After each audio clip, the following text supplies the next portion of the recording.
చెప్పవా నీ పేరు ఏం పేరు? యా ఊరు మీది? ఊరి పేరు చెప్పు. ఉరుకుందా. నీకు నొప్పులు ఎన్నేళ్ళ నుంచి ఉన్నాయి? 13 ఏళ్ళ నుంచి. 14 ఏళ్ళ నుంచి ఉంటే ఇప్పుడు ఎవరు చేయి మగం చూసి తగ్గింది? ఎవరు చేయి? నా చెయ్యా కాదా? గట్టిగా చెప్పు. నా చేయి మగం చూసి తగ్గినాయి నొప్పులు. ఆ నీళ్ళు ఎన్ని రకాల రుసులు మారినాయి?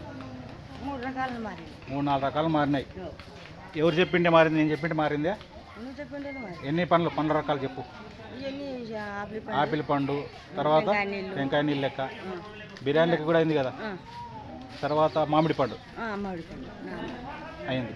ఇవన్నీ తీయగా బాగా రుచిగా ఉన్నాయా? ఇప్పుడు కాలం నొప్పి బాగా తగ్గి కట్టెతో నడుస్తున్నావు నువ్వు. నిలవలు లేకుండా ఉంటుంది. ఇప్పుడు నువ్వు అర్ధగంట అయింది నిలబడబట్టి, అవునా కాదు? బాగా నిలబడినావు. నీకు బాగా నొప్పులు తగ్గిపోయినాయి. మాట నేను తగ్గిపోతుంది అవ్వ అని నేను చెప్పింటే నీకు తగ్గినాయి కదా. నీకు బాగా చేసింది యేసు ప్రభు, ఎవరు కాదు.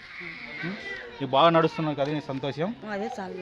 మరి యేసు ప్రభు నమస్కారం చెప్పు. చేత యేసు ప్రభుకు నమస్కారం. యేసు ప్రభు ఒక్కడే దేవుడే నమ్ముకో, ఆయన నీకు మేలు చేసినాడు.